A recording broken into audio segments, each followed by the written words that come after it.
ETF index mutual funds నేర్చుకుని stock మార్కెట్లో రాణించాలనుకుంటున్నారా? వెంటనే ఈ నెంబర్కి కాల్ చేయండి.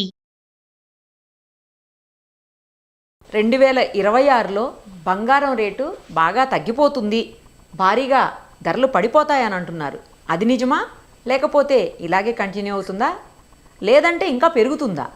ఇవన్నీ మనం ప్రస్తుతం మనతో పాటు లైవ్ కాల్లో అందుబాటులో ఉన్నటువంటి మార్కెట్ అలాగే ఐటీ అనలిస్ట్ అయిన ప్రశాంత్ గారిని అడిగి తెలుసుకుందాం. నమస్తే అండి ప్రశాంత్ గారు. నమస్తే అండి నిర్మల గారు. ఏంటండి పరిస్థితి? వచ్చే సంవత్సరం బంగారం తగ్గిపోతుంది భారీగా అని చెప్తున్నాను. ఏంటో అసలు ఈరోజైతే నేను వాట్సాప్లో ఒక న్యూస్ వచ్చింది, నాకు 60-70 వేలకు పడిపోతుంది అని చెప్పేసి. అసలు అది పాసిబుల్ కాదని నాకు కూడా తెలుసు, అందరికీ తెలుసు. బట్ ఎందుకో ఆ న్యూస్ స్ప్రెడ్ అవుతుంది. మరి నిజంగా తగ్గుతుందా లేకపోతే పెరుగుతుందా, అలాగే కంటిన్యూ అవుతుందా? ఇదంతా స్పెక్యులేషన్ అండి. మనం స్పెక్యులేషన్ అనేది రకరకాలుగా మీకు తెలియదేముంది. డిజిటల్ మీడియా స్పేస్లో థంబ్నెయిల్స్ కోసం చాలా కంటెంట్ జనరేట్ చేస్తూ ఉంటారు. సో బంగారు అనేది హైలీ స్పెక్యులేటివ్ కమాడిటీ అయిపోయింది ఇప్పుడు. ఎందుకంటే ఒక 2 సంవత్సరాల్లో ఎంతో ఎత్తుకి, అంటే చాలా ఫాస్ట్గా రేటు పెరిగింది కాబట్టి ప్రతి ఒక్కరు కూడా మార్కెట్ని అంచనా వేయగలిగిన వాళ్ళు, వేయలేని వాళ్ళు ప్రతి ఒక్కరు కూడా దీంట్లో తమ అభిప్రాయం చెప్తున్నారు. కాబట్టి మీరు అంత స్థిరంగా ఉంటుంది, పెద్ద మార్పు ఉండదంటే పెద్ద న్యూస్ ఐటమ్ కాదు కదండి. 60,000 70,000 అనగానే పెద్ద న్యూస్ ఐటమ్ అవుతుంది. అని మనం కూడా ప్రతిసారి దీన్ని ఒక సిస్టమేటిక్ గా మనం ప్రతి అంశాన్ని కూడా చూస్తూ ఎందుకు పెరుగుతుంది, పెరిగిన రీజన్స్ ఏంటి, ఒకవేళ అంతగా పడిపోవాలంటే పడిపోయే కారణాలు ఏంటి అని మనం ఎప్పుడు విశ్లేషించుకున్నాము. నా వరకు అయితే నేను వెరీ క్లియర్ గా చెప్పాను, అంతగా పడిపోయేంత కారణాలు ఏం కనపడట్లేదు. ఎందుకంటే బంగారం ధర ఖచ్చితంగా పడాలంటే డాలర్ ఈ రోజుకున్న వాల్యూకి డబల్ అయిపోవాలి. అంటే డాలర్ ఎప్పుడు బలంగా ఉందనుకోండి, ప్రపంచంలో ప్రతి పెట్టుబడిదారులు అందరూ కూడా, అంటే రీటైల్ కానీ లేదా దేశాలు కానీ డాలర్లని ఎక్కువగా హోల్డ్ చేసుకోవడానికి ట్రై చేస్తాయి. డాలర్ కొత్తగా బలం పడే సంకేతాలు నాకేం కనపడట్లేదు.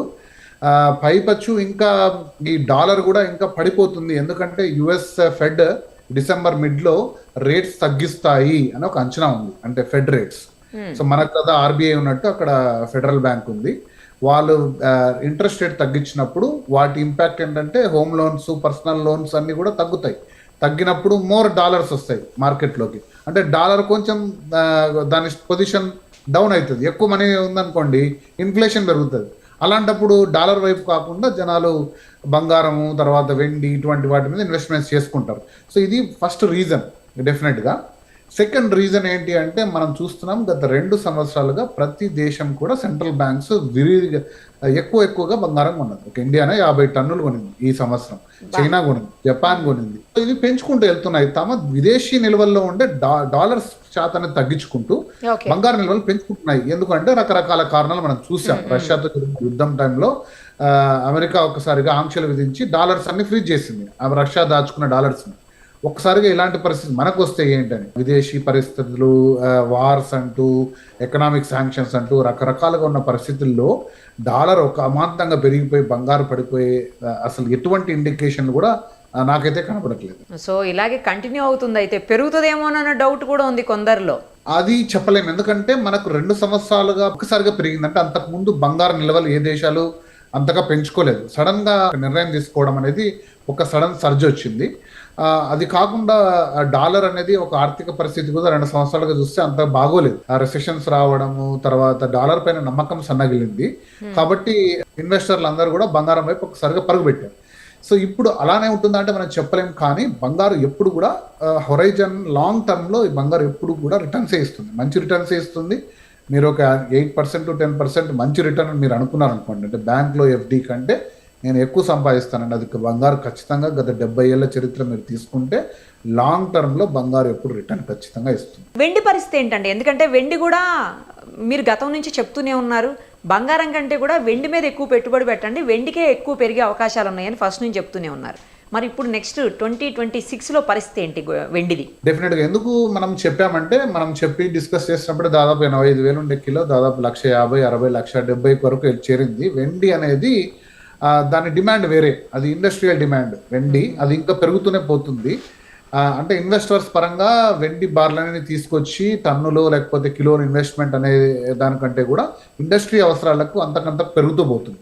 సో కాబట్టి వెండి డిమాండ్ అనేది డెఫినెట్గా నెక్స్ట్ 5 yearsలో, ఎందుకంటే అవి వాడే ఇండస్ట్రీస్ ఎక్కువగా ఎలక్ట్రానిక్, ఈవీ, సోలారు, అంటే వీటి మీద ఇన్వెస్ట్మెంట్స్ నెక్స్ట్ 5 yearsలో ప్రతి కంట్రీ కూడా రిన్యూవబుల్ ఎనర్జీస్, ఇప్పుడు మనమే చూసాం సడన్గా ఎన్ని ఎలక్ట్రిక్ 2 wheelers కానీ కార్స్ కానీ సోలార్ యొక్క ఇప్పుడు ఇండియన్ గవర్నమెంట్ ఎంతగా ఎంఫసిస్ చేస్తుంది ప్రతి ఇంటికి కూడా సోలార్ విద్యుత్ కావాలని. సో ఇటువంటివి పెరుగుతూ మ్యానుఫ్యాక్చరింగ్ అంటే 200 దేశాలు ఒకసారిగా తమ యొక్క ఈ ఈవీ కానీ ఎలక్ట్రానిక్స్ కానీ ఆటోమొబైల్స్లో కానీ పెంచుకుంటూ పోతే అంతకంత వెండి అవసరం అవుతుంది. కాబట్టి రీసైకిల్డ్ వెండిని సపరేట్గా మైన్ చేయరు, అదొక సపరేట్ వీడియో చేద్దాం మనం. బంగారు వెండి అసలు ఎలా జరుగుతుంది, మైనింగ్ ఎన్ని టన్నులు ఉంది భూమిలో, ఎంత తీశారు, ఎంత చాలా మంది అడుగుతుంటారు నాకు ఫ్రెండ్స్.